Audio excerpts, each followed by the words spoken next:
నమస్తే అండి. కిందటి వారం మనం రాముడు సత్యంతో కూడిన ధర్మాన్నే పట్టుకోవాలి అన్న దాన్ని చెప్పడం కోసం, తన తండ్రిని సత్యంలో నిలబెట్టడం కోసం, తనకి ధర్మబద్ధంగా వచ్చిన రాజ్యాన్ని కూడా వద్దనుకుంటాడు. అంటే మనం సత్యానికి ఆయన ఎలా కట్టుబడతాడు, ధర్మాన్ని ఎలా పట్టుకుంటారని మనం అందులో చూసాం. అలాగే తల్లి లక్ష్మణుడు కొంచెం ఉద్రేకపడుతూ ఉంటే, తొందరపడి ఒక నిర్ణయానికి రాకూడదు అన్న విషయాన్ని రా రాముడు వాళ్ళకి చాలా శాంతంగా వివరిస్తాడు. అలాగే తను తీసుకున్న నిర్ణయం ధర్మబద్ధమైనప్పుడు, దానికి దృఢవ్రతుడై కట్టుబడాలి అన్నది అంటే ఇంక ఎవరు ఎంత దశరథ మహారాజు చెప్తాడు, కౌసల్య అడుగుతుంది, లక్ష్మణుడు చెప్తాడు. ఎంతమంది అడిగినా కూడా ఆయన తను అరణ్యవాసానికి వెళ్ళడానికే నిర్ణయించుకుంటాడు. అంటే కానీ నిర్ణయం దృఢంగా ఉండాలి గానీ మాట సౌమ్యంగా ఉండాలి అన్నది కూడా మనకి ఆ సందర్భంగా తెలుస్తుంది.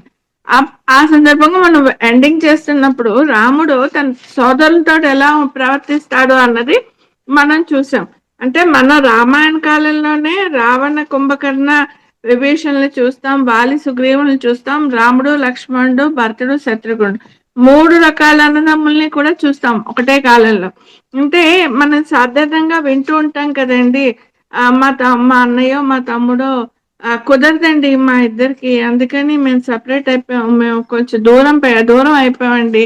మెంటాలిటీస్ కలవట్లేదు. ఇలాంటివి మనం నిత్య జీవితంలో చాలా ఎక్కువ వింటూ ఉంటాం.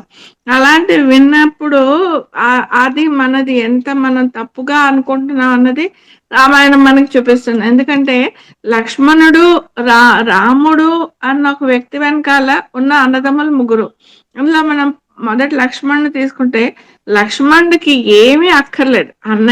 అన్నయ్య సంతోషంగా ఉంటే, అన్నయ్య కోసం ఏదైనా చేయడానికి సిద్ధం. ఆఖరికి ఆయన చెప్తారు, "నేను తండ్రిని చెరసాలలో పెట్టడానికి కూడా నేను సిద్ధమే" అని చెప్తాడు.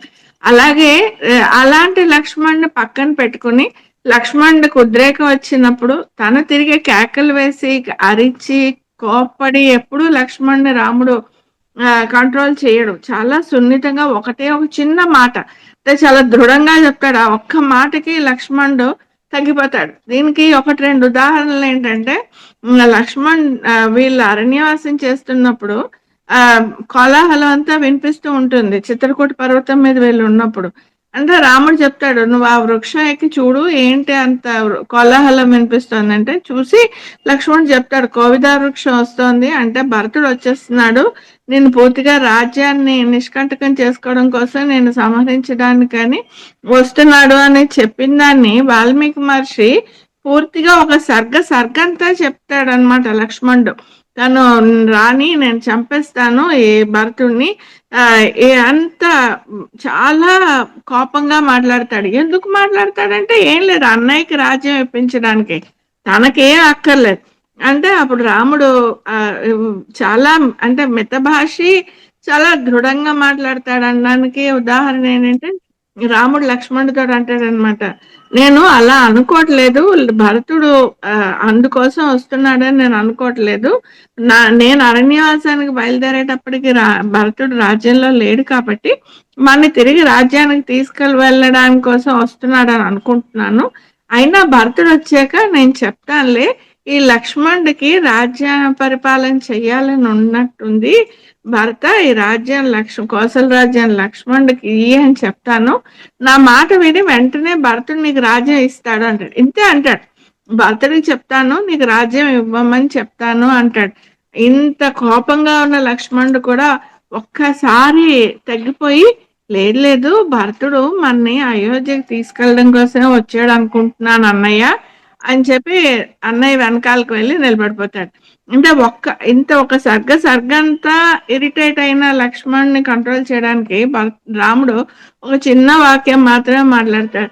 అలాగే వాళ్ళు అయినా కూడా లక్ష్మణుడికి ఎక్కడో మనసులో కైకేయి మీద కోపం ఉంటుంది. అంటే అన్నయ్యని ఈ రాజ్యం కాకుండా చేసింది అన్నది చెప్పి, వాళ్ళు అక్కడ అరణ్యవాసం చేస్తున్న కాలంలో పొద్దున్నే ఒకసారి రాముడు, లక్ష్మణుడు నదీ స్నానానికి వెళ్తారు. వెళ్ళినప్పుడు లక్ష్మణుడు మొదలెడతాడు మళ్ళీ, "అన్నయ్య ఇక్కడ నదిలో నీళ్ళు ఎంత బాగున్నాయో కదా! ఈ పొద్దున్నే ఉషోదయం వేళ మనం నదిలో స్నానం చేస్తే ఎంత బాగుంటుందో కదా! అంటే అప్పటికే భరతుడు నందిగ్రామంలో ఉంటాడు కదా అని వీళ్ళకి తెలుసు కదా. అందుకని భరతుడు కూడా ఇలాగే ఈ శుభోదయం వేళ పొద్దున్నే లేచి నదిలో అక్కడ సరియు నదిలో స్నానం చేస్తున్నాడు అనుకుంటాను అన్నయ్య అంటాడు. రాముడు వింటూ ఉంటాడు. అది అక్కడ దాకా బాగుంది. మనం స్నానం చేస్తున్నాం, భరతుడు కూడా స్నానం చేస్తూ ఉండుంటాడు. అప్పుడు అంటాడనమాట, లక్ష్మణుడు అంటాడు, అన్నయ్య సాధారణంగా జంతువుల్లో జంతువులకి తల్లి పోలిక వస్తుంది. అదేంటి మనుషుల్లో ఏమో కొడుకులకి తండ్రి పోలిక వస్తుందని అంటారు. కానీ ఇదేంటో ఈ భరతుడికి ఆ ఆ జన్ భ- మానవుల్లో తల్లి పోలిక వస్తుంది అంటారు. కానీ ఈ భరతుడికి ఎందుకో ఆ తల్లి పోలిక రాలేదన్నయ్య అంటాడు. అంటే కైకేయి పోలిక రాలేదు భరతుడికి, భరతుడు మంచివాడు అని. కైకేయి ఊసి ఎత్తిగానే వెంటనే రాముడు అంటాడు అనమాట. అప్పటికి ఇప్పటికే 2, 3 సార్లు కరెక్ట్ చేస్తాడు. నువ్వు ఇంకొకసారి ఇలా మాట్లాడితే నాకు ఇష్టం ఉండదు. మనం కైకేయి విషయం మాట్లాడొద్దు. నువ్వు నాతోటి ఇంకొకసారి కైకేయిని అవమానపరుస్తూ మాట్లాడొద్దు అని ఒకే ఒక్క మాట చెప్తాడు. వెంటనే లక్ష్మణుడు తగ్గిపోతాడు. అలా అంటే లక్ష్మణుడికి ఉన్న ఉద్రేకపూరితమైన స్వభావంతో ఉన్న లక్ష్మణుని తన పక్కనే పెట్టుకుంటాడు. అరణ్యవాసం అంతా ఎప్పుడు లక్ష్మణుడు మొత్తం రాముడు చిన్నప్పటి నుంచి ఆఖరికి అవతారం ముగిసే వరకు కూడా లక్ష్మణుడు ఎప్పుడు రాముడు పక్కనే ఉంటాడు. ఆఖరికి యువరాజ పట్టాభిషేకం చేసుకో నువ్వు అని రాముడు మళ్ళీ ఆఖరిని పరీక్ష పెడతాడు వెనక్కి వచ్చాక.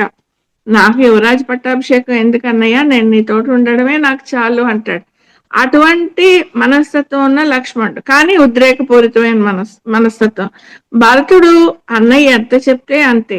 అన్నయ్య నువ్వు రాజ్యం చెయ్యాలి అని వనవాస సమయంలో భరతుడు వచ్చినప్పుడు చెప్తే సరే అన్నయ్య చేస్తాను, కానీ నేను రాజ్యం చేయడం కాదు, ఈ రాజ్యం నీది, నువ్వే రాజువి, నువ్వు రానంటున్నావు కాబట్టి నీ పంపున నేను నీ పాదుకలు తీసుకువెళ్ళి నువ్వు వచ్చే దాకా ఈ 14 సంవత్సరాలు రాజ్యపాలన చేస్తాను అని చెప్పి పాదుకలు తీసుకుని వెళ్ళిపోతాడు. అంటే తనకి ఇష్టం లేకపోయినా, ఇష్టం ఉందో ఇష్టం లేదో కూడా మనకు చెప్పడు. అన్నయ్య వెళ్ళమన్నాడు, అన్నయ్య తను వెనక్కి వచ్చేదాకా 14 సంవత్సరాలు రాజ్యపాలన చేయమన్నాడు. అందుకని భరతుడు రాజ్యపాలన చేయడానికి సిద్ధపడిపోతాడు. అది కూడా లక్ష్మణుడికి ఇష్టం ఉండదు. లక్ష్మణుని కూడా రాముడు పరీక్షిస్తాడు. అక్కడ కౌశల్య ఒక్కటి ఉంది కదా, ముసలిది అయిపోయింది నా తల్లి, నువ్వు కనిపెట్టుకుని ఉంటే బాగుంటుంది కదా, సుమిత్ర కూడా ఉంటుంది, నువ్వు రాజ్యానికి వెళ్ళిపో అంటే అప్పుడు లక్ష్మణుడు అడుగుతాడు, నువ్వు నన్ను వెళ్ళమంటున్నావు కానీ సీతమ్మని అని అనడం లేదు ఎందుకని? నీకు తెలుసు నిన్ను వదిలితే సీతమ్మ తల్లి బతకలేదని నీకు తెలుసు, అంటే నేను బతికి ఉంటాను నిన్ను వదిలి అని నీకు నమ్మకమేమో అన్నయ్య, తప్పకుండా నువ్వు వెళ్ళిపోమంటే వెళ్ళిపోతాను, కానీ ఒక చేప దాని ఒంటి మీద ఉన్న తడి ఎంత దాకా ఉన్నంత వరకు బతుకుంటుందో అలా నేను వెనక్కి తిరిగి చూస్తూ వెళ్తున్నప్పుడు నువ్వు కనిపించినంతటి వరకే నేను బతుకుంటాను, వెళ్ళిపోమంటే తప్పకుండా వెళ్తాను. వెంటనే రాముడు అంటాడు, ఇంకెప్పుడు నేను నన్ను వదిలి వెళ్ళమని అన్నాను. అంటే అటువంటి రకరకాల మనస్తత్వాలు ఉన్న శత్రుఘ్నుడు ఇంక అసలు అంటే భరతుడు వెనకాలే ఉంటాడు. అంటే భాగవతుడైన భరతుడు వెనకాల ఉండడమే, సేవ చేసుకోవడమే శత్రుఘ్నుడి రోజు. అలాంటి 3 అన్నదమ్ముల్ని కూడా కలిపి నడిపించుకుంటూ వెళ్తాడు. దీనికి ప్రధాన కారణం ఏంటంటే రాముడు చెప్తాడు ఒక సందర్భంలో, నా తమ్ముళ్ళకి అక్కర్లేనిదేది నాకు అక్కర్లేదు, నేను ఏదైనా సుఖం అనుభవించాలి అంటే నా తమ్ముళ్ళు 3 కలిసే నేను అనుభవిస్తాను అని చెప్తాడు. అది అందువల్ల రాముడు యొక్క ఆ ప్రేమతత్వం వల్ల మూలంగా ఇక్కడ అన్నదమ్ములను ఎలా తను ఇచ్చేయగలిగాడు, అంటే తనతోటి కలిసి ఉండేటట్టుగా వాళ్ళని నడిపించుకుంటూ వచ్చాడు. ఇది అన్నదమ్ముల విషయంలో రాముడి ప్రవర్తన. ఇప్పుడు సీతారాముల అనుబంధం చూస్తే, ఇప్పుడు మనం చూసాం దశరథ మహారాజు మందిరంలో నుంచి కౌశల్య మందిరంలోకి వస్తాడు. కౌశల్య కూడా నేను నీతో అరణ్యవాసానికి వస్తానంటే లేదమ్మా, నీ ధర్మం నువ్వు భర్త వెనకాల ఉండడమే అని చెప్పి ఆవిడ నొప్పించి తను బయటకు వస్తాడు. వచ్చినప్పుడు ఇప్పుడు సీతాదేవి దగ్గరికి వెళ్తూ ఉండేసరికి ఆయన ముఖం ఒక్కసారి కాంతి తగ్గిపోయి వివరణ అయిపోతుంది అంటారు మహర్షి. అంటే మహర్షి ఏది చెప్పరు. ఆయన అలా చెప్పుకుంటూ వెళ్ళిపోతారు. మనమే అర్థం చేసుకోవాలి. అందుకే రామాయణం ఆది కావ్యం అయింది.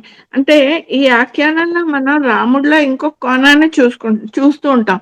అంటే ఎందుకు రాముడు ముఖంలో కాంతి తగ్గింది అంటే, అది కాంతి తగ్గింది అనే మహర్షి మనకి చెప్తారు. అంటే మనం ఆలోచించాలి. ఎందుకు అంటే, ఇప్పుడు ఈ సీతమ్మని వదిలి తను అరణ్యవాసానికి వెళ్ళాలి 14 సంవత్సరాలు. అది ఆయనకి చాలా బాధగా ఉంది. ఎందుకంటే ఆయన హృదయస్థానం సీతమ్మే.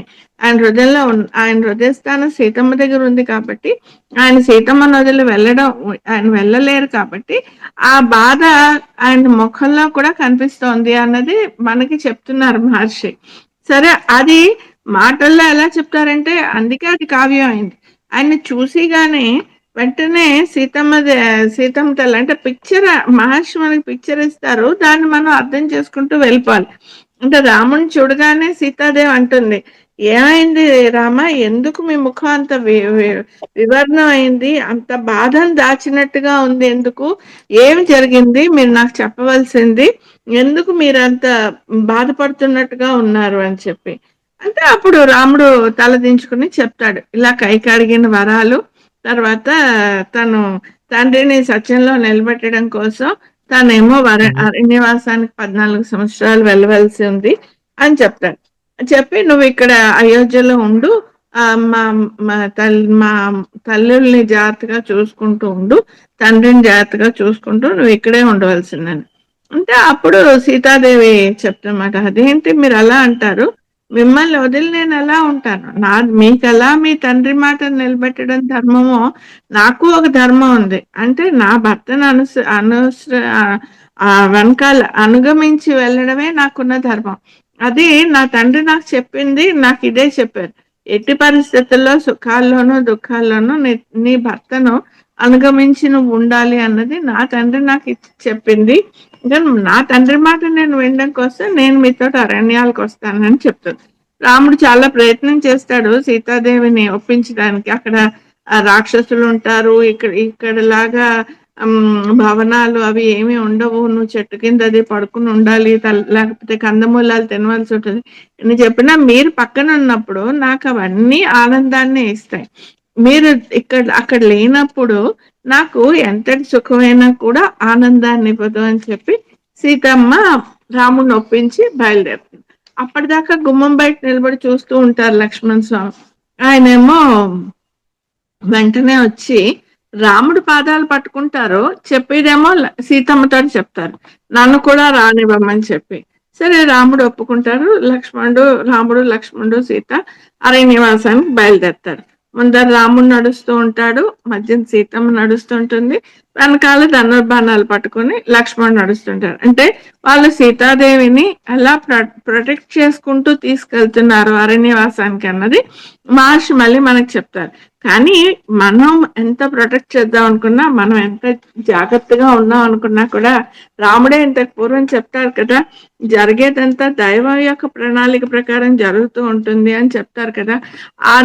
ఆ దైవం యొక్క ప్రణాళిక ప్రకారం సీతాపహరణం జరిగిపోతుంది. అంటే మనకి ఇక్కడ అనుమానం వస్తుంది, రాముడికి తెలియదా అది మాయ లేడి అని, అటువంటి బంగారం చుక్కలు ఉన్న లేడీలు ఈ ప్రపంచంలో ఉండవన్న విషయం రాముడికి తెలియదా? పోనీ రాముడికి తెలియలేదు, లక్ష్మణుడు చెప్తున్నాడు కదా, అన్నయ్య ఇది రాక్షసమ్మాయ, ఇటువంటి లేడీ ఉండదు అని లక్ష్మణుడు చెప్పినా కూడా రాముడు ఎందుకు బయలుదేరాడు అంటే, ఒకటి దైవ ప్రణాళిక, రెండు ఎప్పుడు ఇంత దాకా రాముడు అదే చెప్తాడు, ఇప్పటిదాకా మీ వదిన నన్ను ఏ కోరిక కోరలేదు, మీ వదిన కోరిన మొట్టమొదటి కోరిక ఇది, ఇవాళ ఈ మృగాన్ని కోరింది. అడగడంలో కూడా సీతాదేవి ఎంతలా అడుగుతుందంటే, బతికున్న మృగాన్నైనా తీసుకెళ్లి మా అత్తలకి చూపిస్తాను అరణ్యవాస అయ్యాక, లేదా ఆ చర్మాన్నైనా తెస్తే అదైనా చూపిస్తానని. దీనికి విశ్లేషకులు ఏం చెప్తారంటే, అంటే ఆవిడ ద్వారా మనకి చెప్తున్నారు, నువ్వు నువ్వు దేన్ని కోరకూడదో అది కోరడం వల్ల ఎంత ఇబ్బందులు మనకు వస్తాయి అన్నది సీతాదేవి ద్వారా మనకి చూపిస్తున్నారు. అంటే మాయామృగం లాంటివి మనకి లోకల్లో కనిపించే ఈ అట్రాక్షన్స్ అన్నీ కూడా అలాంటివి. మనం వాటి వెనకాల వెళ్తే మనకి ఏమవుతుంది అన్నది మహర్షి మనకి చెప్పకనే చెప్తున్నారు. సరే ఇప్పుడు రాముడు చెప్తాడు. ఇప్పటికి మొట్టమొదటిసారి అడిగింది కాబట్టి నేను వీలుంటే ఆ మృగాన్ని పట్టుకుంటాను, లేదా దాన్ని సంహరించైనా తీసుకొస్తాను అని చెప్పి లక్ష్మణుడితోటి చెప్పి తను వెళ్తాడు. బాగా దూరం వెళ్ళిపోతాడు. ఎందుకంటే అది మాయామృగం. మారీచుడు ఆ మృగం రూపంలో వచ్చాడు కాబట్టి చాలా దూరం తీసుకెళ్తాడు. సరే ఆ మృగాన్ని అది ఇంకా ఎక్కడికక్కడ మాయమైపోతుంటే దాని మీద బాణం వేసిగానే మారీచుడేమో హా సీత ఆ లక్ష్మణ అని అరిచి ఆ ప్రాణం వదిలేస్తాడు. వదిలేసినప్పుడు సీతాదేవి అది వినిగానే చాలా కంగారు పడుతుంది. లక్ష్మణుడికి చెప్తుంది, నువ్వు మీ అన్నయ్యకి సహాయంగా వెళ్ళు అని. అంటే లక్ష్మణుడు చెప్తాడు, మా అన్నయ్యకి ఎటువంటి ఆపద ఉండదు వదిన గారు, నన్ను మీకు కాపలాగా ఉంచాడు కాబట్టి నేను ఇక్కడే ఉండాలి అంటే సీతాదేవి కొంచెం కఠినంగా పరుషంగా మాట్లాడడం. ఇంకప్పుడు లక్ష్మణుడు బయలుదేరి వెళ్తాడు. లక్ష్మణుడు ఎదురుగుండా రావడం చూసి రాముడు అడుగుతాడు, నువ్వు ఎందుకు వచ్చావు మీ వదిన వదిలి ఇటువంటి పరిస్థితుల్లో అంటే తల ఉంచుకుని చెప్తాడు, వదిన గారు ఇంకా నేను వెళ్తే గాని నేను వెళ్ళకపోతే ఆత్మహత్య చేసుకుంటానన్నారు, అందుకని బయలుదేరా. అంటే ఒక అబలైన స్త్రీ తన భర్త గొంతుకుతో ఒక రాక్షసుడు హా సీత హా లక్ష్మణ అని అరవడం వల్ల ఆవిడ భయపడి వెళ్ళమంటే నువ్వు వచ్చేస్తావా అని కొంచెం కఠినంగా మాట్లాడతాడు తమ్ముడితోటి. ఇంత దాకా ఎప్పుడూ అంత కఠినంగా మాట్లాడని రాముడు కొంచెం గట్టిగా మాట్లాడతాడు లక్ష్మణుడితో. లక్ష్మణుడు ఏమీ మాట్లాడు, బుర్రంచుకుని ఉండిపోతాడు. సరే ఆశ్రమానికి వచ్చి చూసేసరికి సీతాపహరణం జరిగిపోతుంది. రాముడు ఆ చుట్టుపక్కల ఉన్న చెట్లని, వృక్షాలని, జంతువులని అన్నింటినీ అడుగుతాడు, ఎవరైనా చెప్పండి సీతాదేవి ఎక్కడుంది అని అన్ని అడుగుతాడు. ఎవ్వరు ఒక్క మాట మాట్లాడరు. మాట్లాడకపోతే అప్పుడు మనం ఇక్కడ నుంచి రాముడిలో ఇంకొక కోణం చూస్తాం. ఇంతదాకా అంత శాంత స్వభావంతో ఉన్న రామచంద్రమూర్తి చెప్తారనమాట, మృదం లోకహితే యుక్తం దాంతం కరుణవేదినం నిర్వీర్య ఇది మన్యంతే నూనం మాం త్రిదశేశ్వర. అంటే మృదువుగా చాలా ఉంటే ఎవరైనా వాళ్ళకి పరాక్రమం లేదనుకుంటారు లోకంలో ఉన్న వాళ్ళు. లోకం వారిని చేతకాని వాడు అంటుంది. సీత ఎక్కడుంది అని అడిగితే ఈ ప్రకృతి, సూర్యచంద్రులు, ఈ వృక్షాలు ఇవేవి కూడా నాకు సమాధానం చెప్పడం లేదు కదా. నాకున్న అస్త్రశస్త్రాలన్నింటినీ ఉపయోగించి ఈ నదులన్నింటినీ ఎగిరింప చేసేస్తాను, సూర్యచంద్రుల గతి ఆపేస్తాను, నా క్రోధం ఎలా ఉంటుందో ఇవాళ మొత్తం ఈ ప్రపంచానికి చూపిస్తాను. యథా జర యథా మృత్యుర్ యథా కాలో యథా విధి నిత్యం న ప్రతిహన్యంతే సర్వభూతేషు లక్ష్మణ తదాహం క్రోధ సంయుక్తో ననివార్యోస్మి సర్వదా. అంటే ఒక మనిషి జీవితంలో వృద్ధాప్యము, మృత్యువు రాకుండా ఎలా నిరోధించుకోలేరో క్రోధమూర్తి అయిన నా ఎదురుగుండా నిలబడడానికి ఇవాళ ఈ సమస్త ఆయన దేవతలకి కూడా ధైర్యం చాలదు అని ఒక విపరీతమైన ఆవేశంతో రాముడు తన కోదండం పట్టుకుంటాడు. అంటే ఇది మనకి మహర్షి చూపిస్తున్నారు. అంటే రాముడు హృదయంలో సీతకున్న స్థానం ఎటువంటిది అని. తన తల్లిదండ్రులతో, అన్నదమ్ములతో, అందరితోటి, గురువులతో అంత సంయమనంతో ఉన్న రాముడు ఇవాళ సీతాపహరణం జరిగిన వేళ తన నిగ్రహానికి ఒక క్షణకాలం దూరం అయ్యాడు. అప్పుడు లక్ష్మణుడు చెప్తాడు, అన్నయ్య నీవు జ్ఞానివి, నిప్పును ధూళి కప్పినట్టుగా ఇవాళ నీలో ఉన్న జ్ఞానాన్ని, నీలో ఉన్న శోకం కప్పేసింది, సీతమ్మ కనపడలేదు అని. అందువల్ల నీవు కోపానికి వసుడు అయ్యావు, నీ స్వస్థితికి రా అన్నయ్య అని లక్ష్మణుడు చెప్తాడు. అంటే అప్పుడు లక్ష్మణుడి మాటలకి పూర్వజోప్యుక్త మాత్రస్తు లక్ష్మణైన సుభాషితం సారగ్రాహి మహసారం ప్రతి జగ్రాహ రాఘవ. రామచంద్రమూర్తి సారగ్రాహి అంటే అవతల వారి మాటలలో ఉన్న సారంను గ్రహించి తనని తను దిద్దుకోగల సామర్థ్యం ఉన్నవాడు. ఈ క్వాలిటీ కూడా మహర్షి మన కోసమే చెప్తున్నారు అనిపిస్తుంది. అంటే మనకి ఎవరైనా మనకి అతి దగ్గర వాళ్ళు ఒక సలహా చెప్పినప్పుడు వీళ్ళు సలహా మనకి ఎందుకు చెప్పారు అన్నది మనం ఒక్క నిమిషం నిలబడి ఆలోచించుకోగలిగితే మనకి వాళ్ళు చెప్పిన దాంట్లో ఉన్న విషయం మనకు అర్థమై మనం దిద్దుకోగలుగుతాం. వెంటనే లక్ష్మణుడు చెప్పిన మాటకి ఆయన స్వీకరించి తన ఒక పాము తన కుబుసాన్ని విడిచినట్టుగా రామచంద్రమూర్తి కోపాన్ని విడిచిపెట్టేశారు అని చెప్పి మహర్షి చెప్తారు. అంటే అది సారగ్రాహి ఆయన. అన్నది. అని లక్ష్మణ, నేను సీతమ్మ లేకుండా బతకలేను. అయినా మనిద్దరం కలిసి సీతాన్వేషణ చేద్దాం అంటాడు రాముడు. అది రాముడు తన భార్య అయిన సీతమ్మతో గురించి ఆలోచించే తీరు. అంటే భార్యాభర్తలు అన్న వాళ్ళు ఒక దగ్గర ఉన్నా, దూరంగా ఉన్నా కూడా వాళ్ళ మనసులో ఒకటే రకం భావం ఉంటుంది అన్న దానికి ఉండాలి. అటువంటి వాళ్ళనే ఆదర్శ దంపతులు అంటారు అనడానికి ఉదాహరణ ఏంటంటే, ఆ హనుమ సీతమ్మ దగ్గరికి వెళ్ళి చూస్తారు. అంతా చేశాక ఆఖరిని మళ్ళీ రావణాసురుడు వధ కూడా అయిపోయాక లక్ష్మణుడి దగ్గరికి వెళ్ళి మళ్ళీ సీతాదేవి దగ్గరికి వెళ్ళి, అమ్మా, నువ్వు నువ్వు ఆనతిస్తే ఈ రాక్షసులందరినీ నేను సంహరిస్తానమ్మా. అప్పుడు నేను లంక వచ్చినప్పుడు నేను చూశాను, వాళ్ళు నిన్ను మాటలతో ఎంత హింసించారు అని. అప్పుడు సీతాదేవి చెప్తుంది, నాయనా, తప్పు చేయలేని వారు ఎవరున్నారు ఈ ప్రపంచంలో?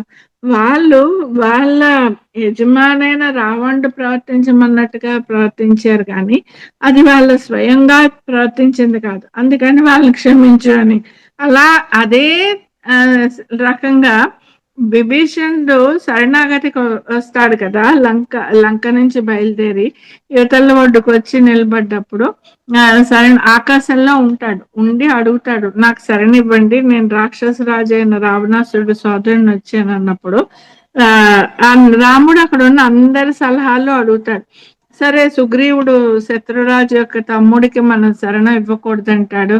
హనుమ అంటారు, లేదు, నేను అక్కడికి వెళ్ళి చూసినప్పుడు సభలో ఈయనొక్కళ్ళే ఏంటి దూతను సంహరించకూడదు, అలా మంచి మాటలు చెప్పింది. మనం ఇతనికి శరణు ఇవ్వచ్చు. అంతగా అతని రాక్షస బుద్ధి బయట పెట్టుకున్నప్పుడు నీ పరాక్రమం ఎలాగా ఉంది కదా రామా అంటాడు హనుమ.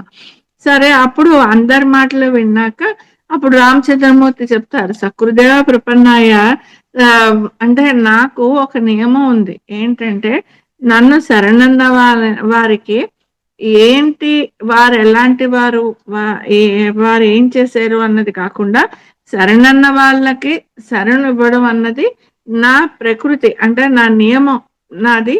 అందుకని నేను ఈ విభీషణుడికి శరణిస్తున్నాను అని చెప్తారు.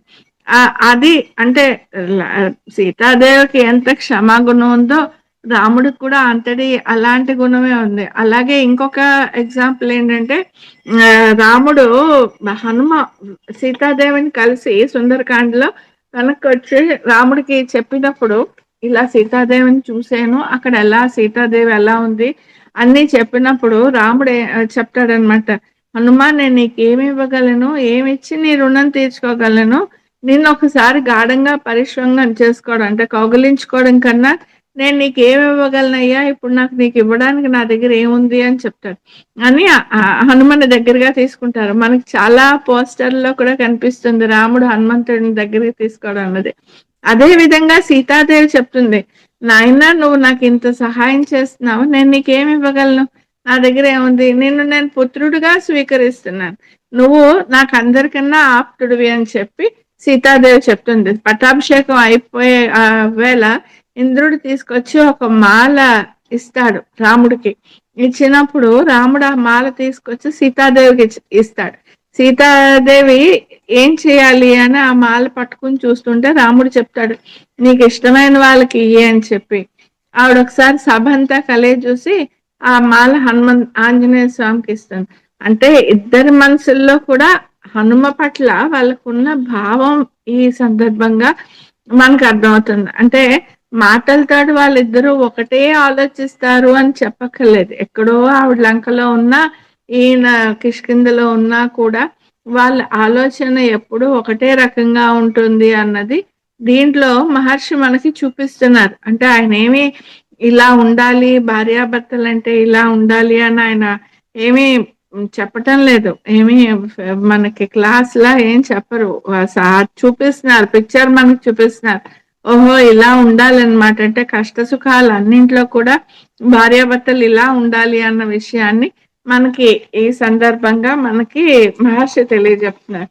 ఇంకా రాముడు ఆ తన స్నేహితులైన వాళ్ళతోటి ఎలా ప్రవర్తిస్తాడు అంటే, గుహుడు ఉంటారు, గుహుడు రాముడు అరణ్యవాసానికి వెళ్ళినప్పుడు సరియు నదిని దాటించి గంగా నదిని దాటించడానికి తన పడవలతోటి సాయం చేస్తాడు. ఆ చేసిన సహాయాన్ని తనకి ఎవరైనా, నేను మొదట్లోనే చెప్పాను, తనకి ఎవరైనా చేసిన చిన్నపాటి సహాయాన్ని కూడా రాముడు ఎప్పుడూ మర్చిపోయేవాడు కాదట. అందుకని పట్టాభిషేకం వేళ హనుమకు చెప్తారు, గుహుడని నా స్నేహితుడు అక్కడ ఉన్నారు, శృంగబేరిపురం రాజు, మీరు స్వయంగా వెళ్ళి ఇలా రామచంద్రమూర్తి పట్టాభిషేకం అవుతుంది, మీ స్నేహితుడిది, మిమ్మల్ని ఆహ్వానిస్తున్నారు అని నువ్వు దగ్గరుండి తీసుకురావాల్సిందే అని. అంటే గుహుడు తనకి చేసిన చిన్న సాయాన్ని గుర్తు పెట్టుకొని తన పట్టాభిషేకం వేళ గుహుడిని ఆహ్వానించడం అన్నది రాముడు యొక్క సౌశీల్యాన్ని చూపిస్తుంది.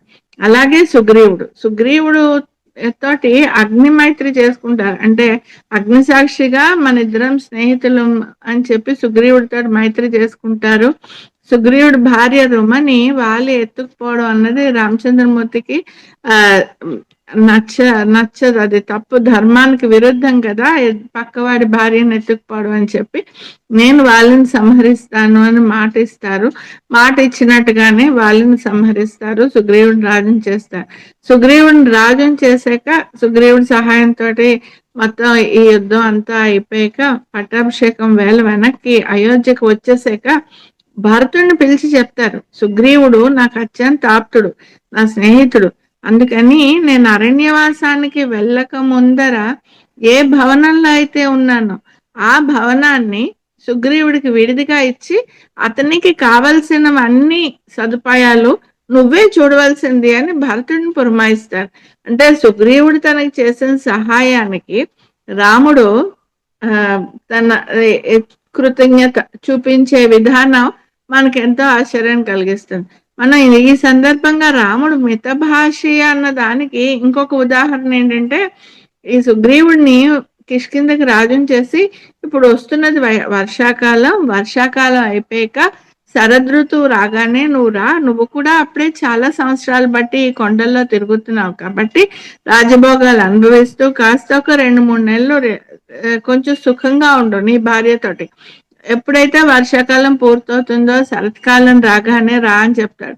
సుగ్రీవుడు చాలా కాలం బట్టి ఈ సుఖాలన్నింటికి దూరంగా ఉండడంతో వర్షాకాలం పూర్తయినా కూడా చిన్న పిసర ఆలసత్వం వహిస్తాడు. అప్పుడు రాముడు లక్ష్మణుడికి చెప్తాడనమాట, వాలి వెళ్ళిన దారి ఇంకా మూసుకుపోలేదు అని చెప్పాను. మళ్ళీ యథాప్రకారంగా లక్ష్మణుడు చాలా ఉద్రేకపడిపోతాడు, ఈ సుగ్రీవుడు రాలేదు, చేసిన సహాయాన్ని మర్చిపోయాడు, మనం ఇతన్ని శిక్షించాలి ఇది అని. అప్పుడు రాముడు చెప్తాడు, ఏమీ చెప్పదు, నువ్వు సుగ్రీవుడి దగ్గరికి వెళ్ళి వాలి వెళ్ళిన దారి ఇంకా మూసుకుపోలేదు అని మా అన్నయ్య చెప్పమన్నారని చెప్పు, అది చాలు సుగ్రీవుడికి. వెంటనే సుగ్రీవుడు తను చేసిన తప్పు గ్రహిస్తాడు, వచ్చి రామచంద్రమూర్తి పాదాల మీద పడి అన్ని సైన్యాలన్నింటినీ మొత్తం ఎన్ని కోట్ల సైన్యాన్ని అంతటినీ సమకూరుస్తాడు, అన్ని దిక్కులకి పంపిస్తాడు. ఆ రకంగా నడుస్తుంది. అంటే రాముడు మితభాషి కానీ దృఢంగా మాట్లాడతాడు, మాట్లాడింది చాలా క్లారిటీతో మాట్లాడతాడు, ఎక్కువ మాట్లాడడానికి దానికి ఇది కూడా ఒక ఉదాహరణ కింద చెప్పొచ్చు. విభీషణుడు శరణాగతి చేసినప్పుడు రాముడు ఇంకొక మాట అంటాడు, లంక నుంచి వచ్చి విభీషణుడు శరణాగతి చేసినప్పుడు విభీషణుడు ఆకాశంలోనే ఉండి రాముడు పర్మిషన్ ఇస్తేనే నేను కిందకి దిగుతాను అని చెప్తాడు. అంటే అప్పుడు రాముడు చెప్తాడనమాట, విభీషణుడు వచ్చినందుకే నేను చాలా బాధపడుతున్నాను, వచ్చినవాడు ఆకాశంలో అలా వచ్చే ఉండిపోయాడు అంటే అక్కడే ఉండిపోయాడు, అది నాకు ఇంకా ఎక్కువ బాధను కలిగిస్తోంది అని చెప్పి ఈ క్షణమే నేను ఈ విభీషణ్ణి లంకకి రాజుగా చేస్తున్నాను అని చెప్పేస్తాడు. చెప్పేసరికి అక్కడున్న వానరుల్లో కొంతమందికి అనుమానం వస్తుంది, ఇప్పుడు విభీషణుడు వచ్చాడు శరణాగతి చేయడానికి, విభీషణుడు వెనకాల రావణాసురుడు కూడా వచ్చి శరణాగతి అంటే అప్పుడు ఏం చేస్తాడు రాముడు అంటే, రాముడు చెప్తాడు, నిజంగా రావణాసురుడు వచ్చి నన్ను శరణు వేడి సీతమ్మని ఇచ్చేస్తే నేను నా అయోధ్యని ఇచ్చేస్తాను రాముడికి, రావణాసురుడికి, విభీషణుడికి ఆల్రెడీ లంకన్ రాజుని చేసేసాను కాబట్టి నా అయోధ్య ఇచ్చేస్తాను రావణాసురుడికి అని చెప్తాడు. అది రాముడులో ఉండే క్వాలిటీస్ అన్నమాట. అది అంటే ఇంకొకటి ఏం చెప్తారంటే, రావణాసురుడు మరణించాక విభీషణుడు చెప్తాడు, ఈ రావణుడు నీ భార్యను ఎత్తుకుని వెళ్ళిపోయాడు, నిన్ను చాలా కష్టపెట్టాడు, ఇటువంటి వ్యక్తికి నేను నీ స్నేహితుడిని కాబట్టి నిన్ను శరణాగతి చేశాను కాబట్టి నేను ఈ రావణాసుడికి అంత్యేష్ట సంస్కారాలు చెయ్యను అని చెప్తాడు. చెప్పినప్పుడు రాముడు చెప్తాడనమాట, ఒక వ్యక్తితోటి మరణ మరణాంతాని వైరాన్ని నిర్వృత్తం నా ప్రయోజనం, క్రేతాం అస్య సంస్కారో మామాస్యేష యథాతవ మమాస్యేష యథాతవ. ఒక వ్యక్తితోటి ఉన్న వైరం గాని శత్రుత్వం గాని అతని మరణంతో అయిపోతుంది, ఇంకా దాన్ని మనం కొనసాగించకూడదు. ఇతను నీకు అన్నయ్య, అంటే నీకు అన్నయ్య అంటే నాకు కూడా అన్నయ్యే, నువ్వు అతనికి అంత్యేష్ట సంస్కారం చెయ్యను అనుకుంటే నీ బదులుగా నేనే చేస్తాను రావణాసుడికి. అంటే తన భార్యను ఎత్తుకు వెళ్ళిపోయిన వ్యక్తి గురించి ఇటు ఇలా మాట్లాడగలగడం అన్నది రాముడు తప్పిస్తే ఇంకెవరు చేయలేరు కదా. ఇప్పుడు మహర్షి మనకి ఒక మానవుడిలో ఉండవలసిన గుణాలనే చూపిస్తున్నారు. అంటే మనకి ఎవరితోటైనా శత్రుత్వం ఉన్నా కూడా మనం అప్పుడు ఎలా ప్రవర్తించాలి అన్నదే మహర్షి ప్రధాన ఉద్దేశం. మన ప్రవర్తన మనం ఎలా దిద్దుకోవాలి అన్నదే ఇందులో చూపిస్తున్నారు. ఇందులో మహర్షి అడిగిన 16 గుణాలు ఉన్నా కూడా ప్రధానంగా రాముడు సత్యమే బలంగా కలవాడు, సత్యాన్ని ధర్మంతో కలిపి పట్టుకున్న వ్యక్తి రాముడు. అలాగే తాను ధర్మపదంలో నడుస్తూ తన తోటి వారిని కూడా ధర్మపదంలో నడిపించిన వ్యక్తి. ఏకపత్ని వ్రతం ఒకటి రాముడు విశేషంగా ఆచరించిన ధర్మం. అది ఒక సీతాదేవిని తప్పిస్తే ఆయన అవతారంలో ఇంకొక వ్యక్తి పక్క కూడా కళ్ళు విప్పి చూడలేదు. రావణాసురుడు మరణించినప్పుడు వెనకాల ఒక నీడ వస్తున్నట్టుగా ఆయన గ్రహిస్తారు అటుపక్కకి. అది వెంటనే ఆయన వెనక్కి తిరిగి ఆ వస్తున్న వ్యక్తికి నమస్కరిస్తారు. ఆవిడ మండోదరి వస్తూ ఉంటే ఆవిడ నీడని బట్టి గ్రహించి ఒక స్త్రీమూర్తి వస్తోంది అని గ్రహించి ఆవిడికి నమస్కారం చేసిన వ్యక్తి రాముడు. అది మన సంస్కారం.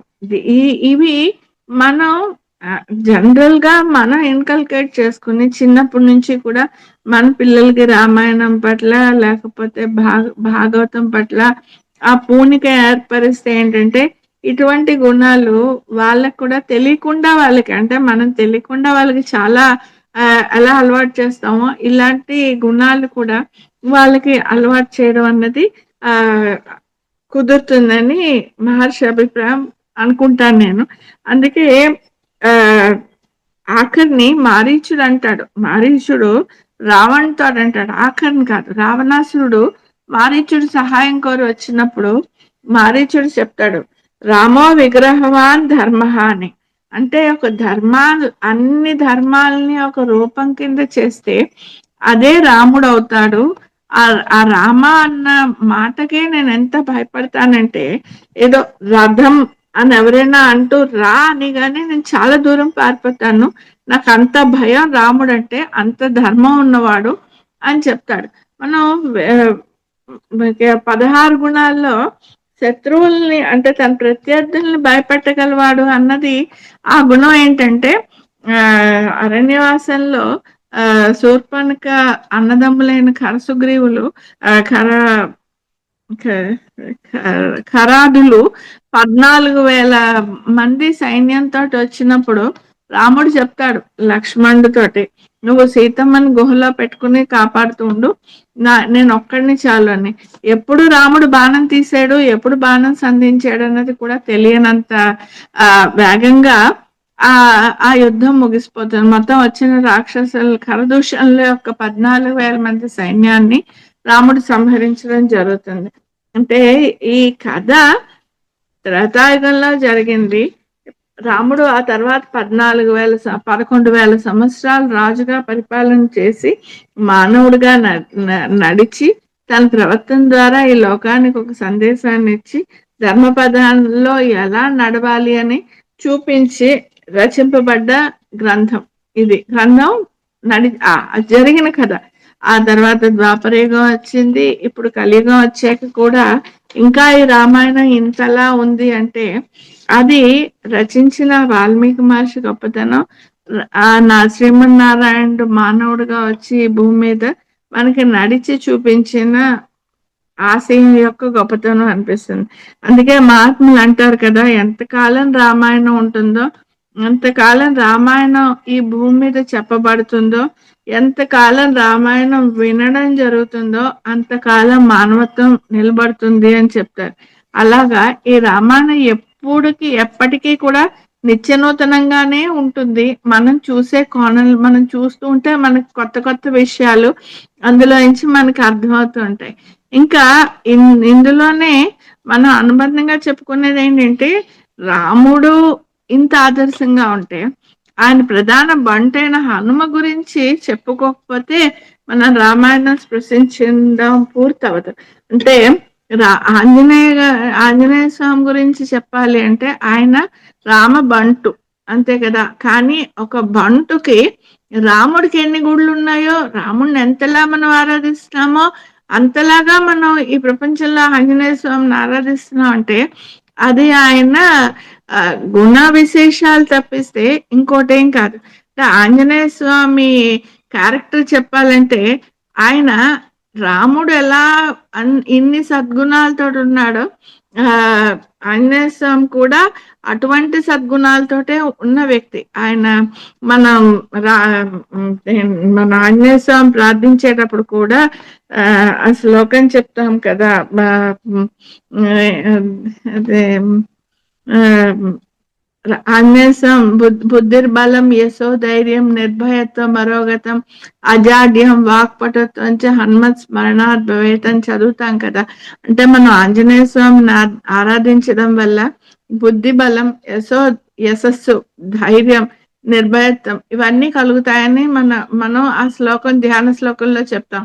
అంటే ఆంజనేయ స్వామి ఆయన కూడా రాముడిలాగా ఎంతో మిత భాష, చాలా తక్కువ మాట్లాడతారు. కానీ ఆయన తన గురించి తను అసలు చెప్పుకోరు. తనకి ఇంత శక్తి ఉంది అని కూడా ఆంజనేయ స్వామి ఒప్పుకోరు. అది చూపించడానికి వాళ్ళు లంక చేరడానికి ఆ దక్షిణ తీరం చేరాక వానరులు దక్షిణ దిక్కుగా వెళ్ళిన వానరులందరూ ఆ సముద్రం ఒడ్డున కూర్చుని ఉంటారు. వాళ్ళకి లీడర్ అంగదుడు చెప్తాడు, ఎదురుగుండా ఇంక సముద్రం దాకా వచ్చేసాం, దక్షిణ దిక్కు ఇంక సముద్రం వచ్చింది, మనకి సీతమ్మ జాడ తెలియలేదు. ఇప్పుడు మనం వెనక్కి వెళ్ళి ఈ విషయం చెప్తే సుగ్రీవుడు మనని సంహరిస్తాడు నాకు తెలుసు, అందుకని మనం ఇక్కడే ఉండిపోవడమే మంచిది అని చెప్పినప్పుడు ఆయన స్వామి చెప్తారు, అది మన ధర్మం కాదు. మనకి సుగ్రీవుడు ఒక పని ఇచ్చారు, మనం అది ప్రయత్నం చేసాం, ఎక్కడి దాకా వచ్చాం, సముద్రం దాకా వెళ్ళాము, సీత జాడ కనపడలేదు అని మనం సుగ్రీవుడికి చెప్పేయాలి. ఆయన ఇచ్చే శిక్ష ఏదైతే అది శిరసావహించడానికి మనం సిద్ధంగా ఉండాలి. మీరెవరూ రాకపోయినా నేను ఒక్కడిని వెళ్తాను అని చెప్తారు. ఈ సందర్భంగా అంటే ఆంజనేయ స్వామి గురించి చెప్తూ ఇంకోటి చెప్తున్నాను అనుకోవద్దు.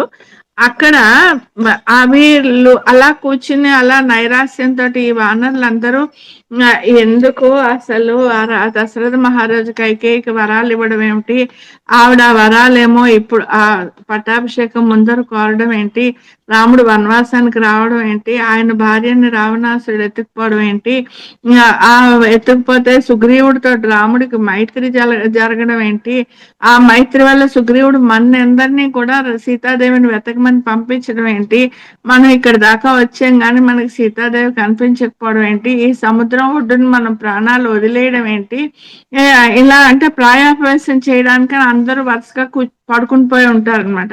అంటే మహర్షి చెప్తారు, ఎక్కడెక్కడ రామకథ చెప్పబడుతుందో అక్కడక్కడ ఒక ఉత్సాహమైన ఒక ఆశాజనకమైన సంఘటన జరుగుతుందని. అక్కడే ఆ కొండ మీద ఉన్న సంపాతి కథ వినడం, ఆయన వీళ్ళకి సీతాదేవి నాకు కనిపిస్తోంది, అవతల 100 యోజనాల అవతలున్న సముద్రానికి అవతలున్న లంకానగరంలో చెట్టు కింద సీతాదేవి నాకు కనిపిస్తోంది, ఎవరు దాటి వెళ్ళగలరో వాళ్ళు చూడొచ్చు అని చెప్తారు. ఈ రామకథ చెప్పుకోవడం వల్ల ఆయన దగ్ధమైపోయిన సంపాతి యొక్క రెక్కలు కూడా వస్తాయి, ఆయన ఎగురుకుంటూ వెళ్ళిపోతారు.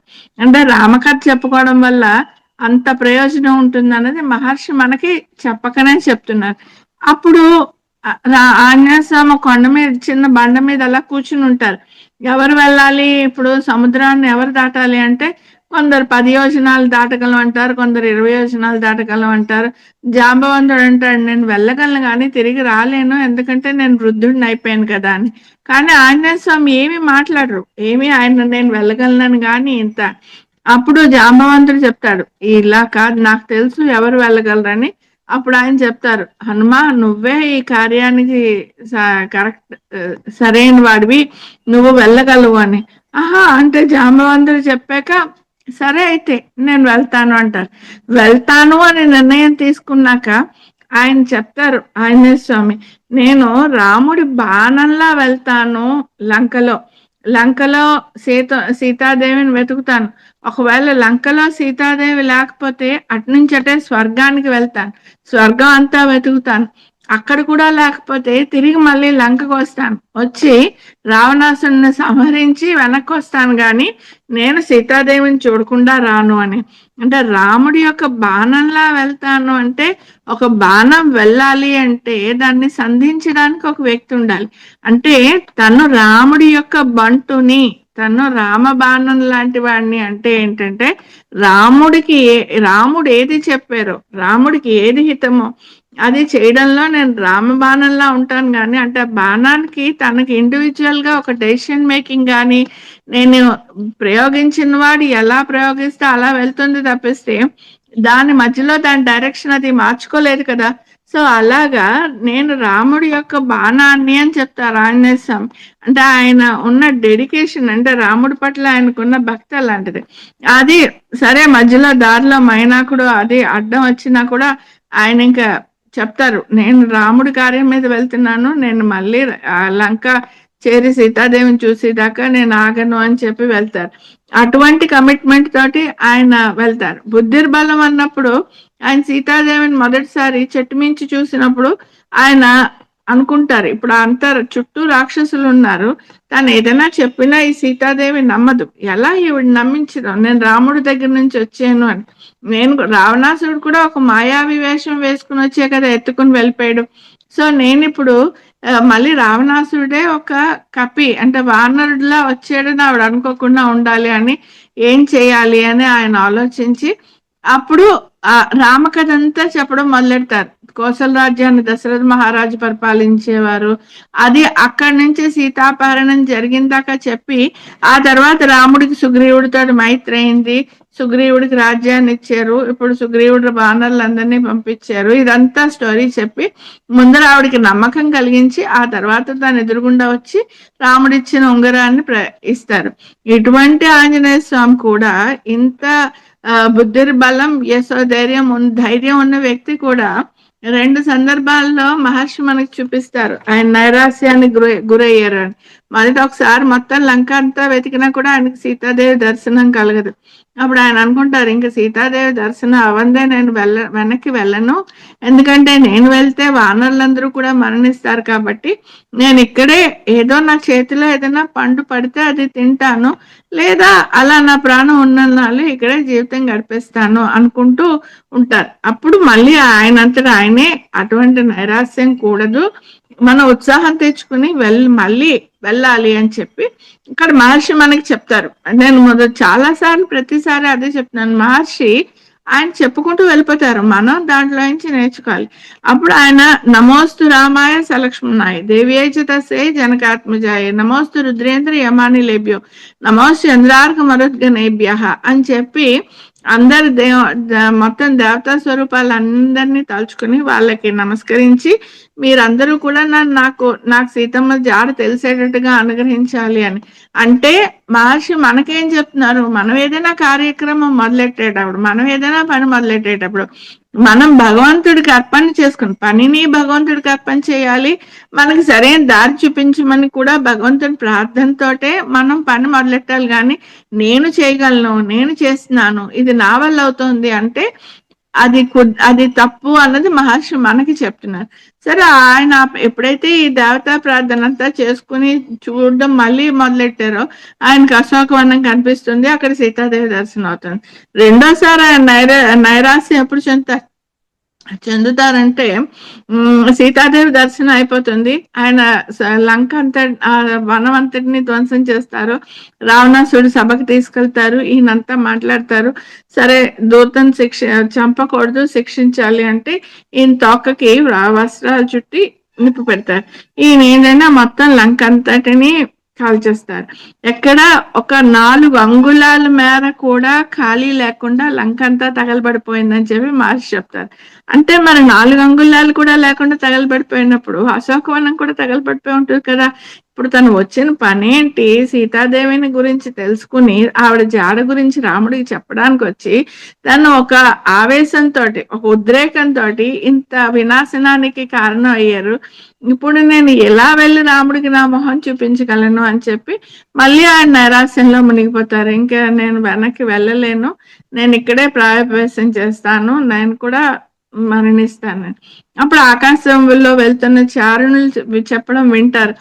అంటే ఇంత లంక అంతా తగలబడిపోయినా కూడా అశోకవనంలో ఉన్న సింసపా వృక్షం దగ్గర ఒకటి చాలా సురక్షితంగా ఉంది. అక్కడ సీత అలా సురక్షితంగా ఉండడం అన్నది చాలా ఆశ్చర్యంగా ఉంది అని చెప్పి వాళ్ళు చెప్పింది విని అప్పుడు మళ్ళీ ఆయన రామచంద్రమూర్తికి సీతాదేవికి అందరికి నమస్కారం చేసుకుని ఆయన మళ్ళీ సీతాదేవిని కలిసి తను వెనక్కి వస్తారు. ఇది అంటే తనకి అంత సముద్రాన్ని 100 యోజనాల సముద్రాన్ని దాటగలిగిన శక్తి ఉన్న, లంకా నగరాన్ని మొత్తం తగలబెట్టగలిగిన శక్తి ఉన్న ఆయన వెనక్కి వచ్చాక రాముడి దగ్గరకు వచ్చినప్పుడు చాలా రాముడు పాదాల దగ్గర పట్టుకొని చాలా సీతాదేవిని చూశాను అని అంతే చెప్తారు, ఏమీ చెప్పరు. వానరులకు అందరికీ మొత్తం ఒక పెద్ద సర్గ 172 శ్లోకాలతో ఉన్న సర్గ మొత్తం వివరిస్తారు. తను ఇక్కడ నుంచి వెళ్ళిన దగ్గర నుంచి తిరిగి వచ్చేదాకా ఏం జరిగిందని. కానీ రాముడి దగ్గరకు వచ్చేసరికి మాత్రం ఏమీ చెప్పరు. సీతాదేవి దర్శనం అయ్యింది, ఆవిడ చాలా బాధగా ఉంది, నీ కోసం నిన్ను చూడాలనుకుంటుంది, ఆవిడని ఇంకొక 4 రోజులే ఉండడానికి రావణాసురుడు చెప్పాడు, ఇంకొక 4 రోజుల తర్వాత ఆవిడని వధిస్తానని రావణాసురుడు చెప్పాడు, కనుక మీరు బయలుదేరి వెళ్ళి రావణాసురుని వధించి సీతాదేవిని రక్షించాలి అని. అంటే చాలా ఒక 10 శ్లోకాలు కూడా చెప్పరు. మళ్ళీ రాముడు ఇంకా చెప్పు అని అడిగితే కొంచెం ఎక్స్టెండ్ చేస్తారు. కానీ నేను ఎలా వెళ్ళానంటే, నేను అక్కడ సముద్రం దగ్గర ఎలా లంఘించానంటే ఏది కూడా రాముడి దగ్గర చెప్పరు. అది మనం ఆంజనేయ స్వామి దగ్గర ఆ వినయం అది నేర్చుకోవాలి. అది అంటే రామచరిత్ర అయినా ఆంజనేయ స్వామి చరిత్ర అయినా మనకి ఒక మార్గదర్శకం అయినప్పుడే ఆ గ్రంథాన్ని మనం చదవడంలో కానీ అది మన నిత్య జీవితంలో మన జీవితంలో కొంచెమైనా మార్పు తీసుకురాగలిగినప్పుడు ఆ వాల్మీకి మహర్షి యొక్క ప్రధాన ఉద్దేశం నెరవేరుతుందని నేను భావిస్తున్నాను. నాకు ఈ అవకాశం ఇచ్చిన హిందూ మిత్ర వారందరికీ కూడా నమస్కారం, ధన్యవాదాలు తెలియజేసుకుంటున్నాను.